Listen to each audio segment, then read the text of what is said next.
नमस्कार दोस्तों, आप हैं अपनी ही गुड लिविंग चैनल पे। और भी आज का जो वीडियो है वो बिल्कुल बिगिनर्स के लिए है। और बिल्कुल दोस्तों, जो अपने पुराने गुड लिविंग के फैमिली मेंबर हैं उनको तो वो बातें सारी पता भी लग गई हैं और उनका गार्डन भी अब पहले से बहुत अच्छा हो गया है। लेकिन दोस्तों, जो हमारे नए नए जो मेंबर जुड़ते जा रहे हैं उनके लिए छोटी छोटी बातें जानना जरूरी है। तो कोशिश करूंगी मैं एक ही वीडियो में उनके कमेंट का भी जवाब दे पाऊं और अपनी तरफ से भी कुछ अच्छी बात उनको बता पाऊं। तो सबसे बड़ी बात दोस्तों, जो कि इंडोर प्लांट्स के साथ दिक्कत आती है, हम इंडोर चाहते तो हैं गार्डन बनाना, लेकिन थोड़े दिन बाद ही हमें लगता है कि पत्ते मुरझाने लगे हैं और इतने सुंदर नहीं लग रहे जितने कि हमने रखे थे, या ग्रोथ भी कोई शो नहीं हो रही। तो ऐसे में आपको क्या करना है कि अगर आपने बहुत अच्छी जगह प्लांट रखे भी हुए हैं, अच्छा क्रॉस वेंटिलेशन है, एयर सर्कुलेशन भी अच्छा है और साथ साथ सनलाइट भी मिलती है पौधों को अंदर रखे हुए भी, तब आपने क्या करना है, अगर आपको ग्रोथ नहीं नजर आ रही उनकी, तो आप थोड़ा सा बेकिंग सोडा अपनी सॉइल में मिक्स कर सकते हैं ताकि उनकी रूट्स जो हैं वो अच्छे से ग्रो कर पाएं। और दूसरा दोस्तों, आप एक सॉल्यूशन सा बना के बेकिंग सोडा का, विनेगर का, और जो घर में आपका डिश वॉश वगैरह है या आपका हैंड वॉश है, थोड़ी सी बूंदे उसकी डाल के आप अपने प्लांट्स पे, इंडोर वालों पे स्प्रे कर सकते हैं, जिससे कि आपके प्लांट्स सुंदर भी नजर आएंगे। और दूसरा, जो फोटोसिंथेसिस की जो प्रोसेस है, जो कि अंदर बहुत कम हो पाती है इसलिए प्लांट मर भी जाते हैं, तो वो भी अच्छी तरीके से इंक्रीज हो पाए। जितने आपके पत्ते साफ सुथरे होंगे, पोर्स क्लीन होंगे, आपकी मिट्टी बढ़िया होगी, उतने ही आपके जो इंडोर प्लांट्स हैं, शेड लविंग प्लांट्स हैं, वो उतने ही अच्छे चलेंगे। और दोस्तों, बेकिंग सोडा बड़ा चीप सा तरीका है पौधों को अच्छा रखने का भी, और बहुत इफेक्टिव है। जो लोग कहते हैं कि हम भाई, इतना बजट नहीं है हमारा कि हम इतनी चीजें प्रोवाइड करा सकें, तो उनके लिए तो देखो भी बेस्ट आइटम है ये। और सबके घरों में होता भी है, ऐसा नहीं है कोई बाहर से हमको लेने जाना है। बेकिंग सोडा सब घरों में होता है, कुकिंग में तो हम यूज करते ही रहते हैं उसको। लेकिन अगर आप गार्डनिंग में भी उसका यूज शुरू कर दें तो कोई भी हार्म नहीं होगा आपके गार्डनिंग में। बिल्कुल सोडियम बाइकार्बोनेट ही होता है ये, और बहुत इफेक्टिव है दोस्तों प्लांट को सुंदर भी बनाने का। और बहुत सारे ऐसे इन्फेक्शन है, या एक तरीके से ये फंगस को भी रिमूव करता है। कोई भी इन्फेक्शन हो, बैक्टीरिया हो, मिलीबग्स हो, बहुत सारी मतलब जो भी प्रॉब्लम गार्डनिंग में आती हैं, अगर आप महीने में एक दो बार स्प्रे कर देते हैं ऐसा सॉल्यूशन बना के, तो आपके प्लांट सुंदर भी नजर आएंगे, साफ सुथरे भी रहेंगे। और दूसरा, किसी भी तरह का जो बाहर का अटैक है वो भी आपके प्लांट्स पे नहीं हो पाएगा, जो कि आमतौर पे इस मिले जुले से मौसम में हो जाता है। तो ये सबसे बेस्ट वे है दोस्तों। और दूसरा कि अगर आपके प्लांट साफ सुथरे रहेंगे तो भाई मच्छर भी नहीं आएंगे इतने। मच्छर भी तभी आते हैं जब आपके प्लांट की मिट्टी सड़ने लगती है, आपके प्लांट साफ सुथरे नहीं होते। अगर सब कुछ आपका साफ सुथरा है तो मच्छर आने का तो कोई सवाल ही नहीं है। तो ये यूज आप करके देखना बेकिंग सोडा का। और यूज मैं बता देती हूँ भैया, फिर पूछोगे क्या क्वांटिटी लेनी है। 1/2 टेबल स्पून आपने बेकिंग सोडा लेना है, जैसे कि हम खाने में यूज करते हैं। और 1 लीटर जो आपकी पानी होती है, पानी की बोतल होती है स्प्रे करने वाली, उसमें मिक्स करके और थोड़ी सी डिश वॉश की बूंदे डाल लो, और थोड़ा सा विनेगर डाल लो। मतलब सारी ऐसी चीजें अच्छी सी मिला देनी है जो पौधों को सुंदर भी बनाए, अच्छा भी बनाए, और उनकी ग्रोथ में भी हेल्पफुल हो। तो ये उपाय आप करके देखना, बहुत अच्छा लगेगा आपको और बहुत इफेक्टिव है दोस्तों ये। और फिर आप मुझे खुद कमेंट करके बताओगे कि जो आपने उपाय बताया था ये बहुत अच्छा रहा और अब प्लांट पहले से ज्यादा हेल्दी है।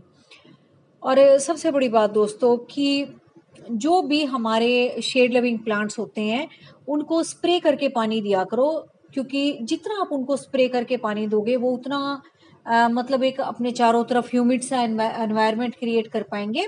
और बिल्कुल दोस्तों, जो हमारे जितने भी शेड लविंग प्लांट्स होते हैं ना, आम तौर पे ये रेन फॉरेस्ट के जो बड़े बड़े पेड़ों के नीचे पौधे उगते हैं ना, आम तौर पे वही प्लांट होते हैं।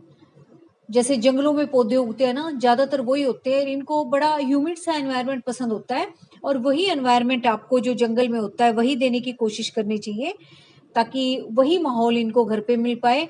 पूरा का पूरा तो देखो हम दे नहीं सकते, लेकिन इतना माहौल दे दें कि ये बेचारे मरे ना और अच्छे से ग्रो करके हमारे घर में चले। तो ये आप करके देखना। और दूसरा भाई, जो मैं आमतौर पे बताती रहती हूँ कि जो भी आप कपड़े वगैरह धोते हो, और बहुत सारा ऐसा पानी, सर्फ का पानी होता है जिसको आप फेंक देते हो, उसको भी आप स्प्रे बोतल में भर के अपने पौधों पे छिड़काव कर सकते हो। जिससे क्या होगा, आपके प्लांट के पत्ते भी साफ सुथरे होंगे। पत्ते साफ होंगे तो जो प्रोसेस है सूरज की रोशनी में पौधों का खाना बनाने की, वो बहुत प्रॉपर तरीके से होगी। अगर डस्ट देखो होगी प्लांट पे, तो जो स्टोमेटाज हैं, देखो ये साइंटिफिक लैंग्वेज है पौधों की, छोटे छोटे स्टोमेटाज होते हैं पत्तों के ऊपर, वो खुलते हैं बंद होते हैं, तब वो फूड वाली प्रोसेस पूरी होती है। मैं ये तो समझाने नहीं बैठूंगी, लेकिन डस्ट होती है ना तो वो पूरे खुल नहीं पाते। इसलिए आपको कई बार रोड साइड पे जो पौधे होंगे डस्ट वाले होते हैं वो बड़े गंदे से नजर आते हैं, क्योंकि वो डस्ट में रहते हैं और पूरा का पूरा जो प्रोसेस है वो नहीं हो पाता, फिर वो खराब होने लगते हैं प्लांट। लेकिन जो आपके घर में है, कम से कम आप उनको तो साफ रख ही सकते हो, और ऐसी चीजों से साफ रख सकते हो जो कि आपने वैसे ही फेंकनी है। अब कपड़े धुलने के बाद उस सरफ को आपने वैसे भी फेंकना ही है ना, उसको किसी काम में तो लेना नहीं। तो उसको आप अपने प्लांट पे स्प्रे कर सकते हो, सोइल में डाल सकते हो, वो पौधों की खुराक का भी काम करेगा और आपका गार्डन भी बिल्कुल साफ सुथरा नजर आएगा। और जिन भी पत्तों पे दोस्तों आप रुकावट देखते हो या कुछ ऐसा देखते हो कि प्लांट तो ठीक चल रहा है लेकिन ग्रोथ नहीं हो रही, तो ऐसे पौधों के लिए भी दोस्तों बेकिंग सोडा बहुत कारगर है। और जिस भी पौधे में आपके फूल नहीं आ रहे हो तो विनेगर वाला तो पानी में हमेशा बताती रहती हूँ। विनेगर वाला क्या, फिटकड़ी वाला विनेगर वाला, नींबू निचोड़ के भी आप पौधों में डाल सकते हो। खट्टा दही बच जाता है कई बार, उसको भी पानी में मिक्स करके आप पौधों में दे सकते हो। मट्ठा निकलता है, कई बार हमारे काम का नहीं होता, हम सोचते हैं इसका क्या करें, तो उसको भी आप पौधों में डाल सकते हो, जिससे कि आपके फूल भी बहुत अच्छी मात्रा में खिलेंगे। बस ध्यान रखना है उसमें फैट ना हो। फैट सारा रिमूव करके पानी में मिक्स कर करके आपने उनको पौधों में डाल देना है। फिर आप देखना कितना अच्छा रिजल्ट होगा आपके गार्डन में, और सारे के सारे प्लांट बड़े हेल्दी नजर आएंगे, साफ सुथरे नजर आएंगे, और पत्ते ऐसे शाइन करेंगे कि बस ऐसे लगेगा कि अभी अभी नहा धो के निकले हैं ये। जैसे कि आप देख रहे हो, क्योंकि यहीं पे मेरी वॉशिंग मशीन भी रखी है, और जब भी मुझे लगता है पत्ते गंदे से लग रहे हैं, फिर मैं उन पे स्प्रे मार देती हूँ। ऐसे यहाँ खड़े खड़े काम तो कर ही रही होती हूँ।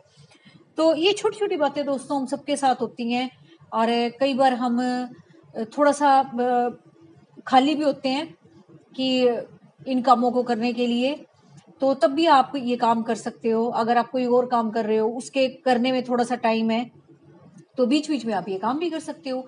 इतने आपके कपड़े धुल रहे हैं, ड्रायर हो रहे हैं, इतने आप थोड़ा सा भर भर के बोतल में डाल सकते हो, है ना। तो यही मैं करती रहती हूँ, जो आपको बताती हूँ, ताकि बिल्कुल आपका टाइम भी वेस्ट ना हो, और वो बड़े सिंपल से तरीकों से और बड़े होममेड तरीकों से आप अपने गार्डन को बहुत सुंदर बना पाओ, किसी की बाहर से आपको जरूरत ना लेनी पड़े।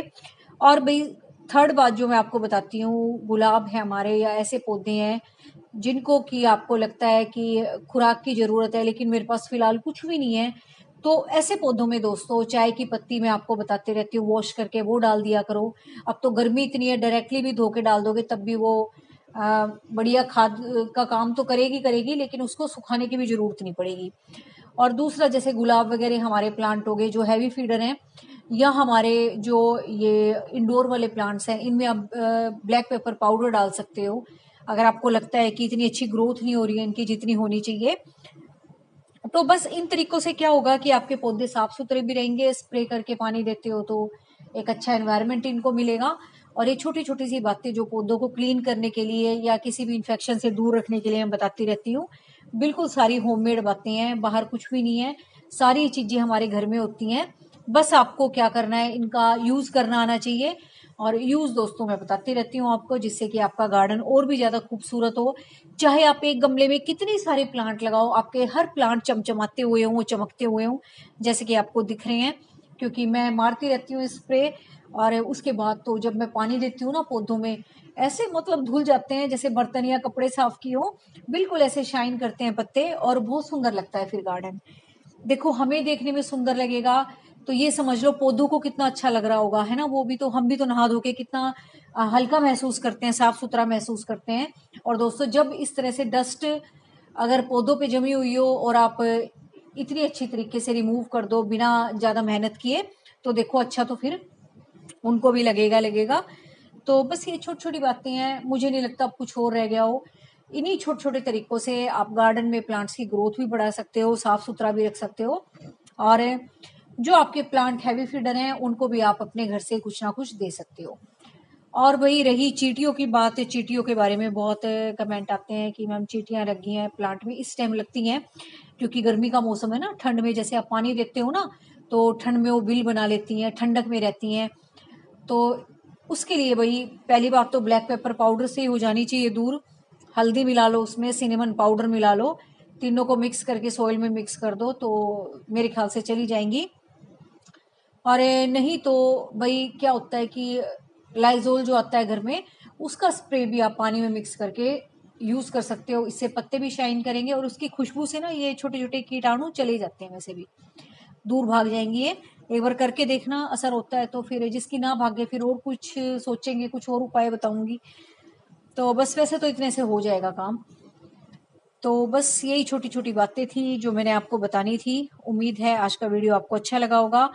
और बस यही उपाय हैं, इसी तरह से अपने गार्डन को मैनेज करें। और बस मिलते हैं नेक्स्ट वीडियो में किसी और अच्छी बात के साथ। Thank you very much. Take care of you and your plants.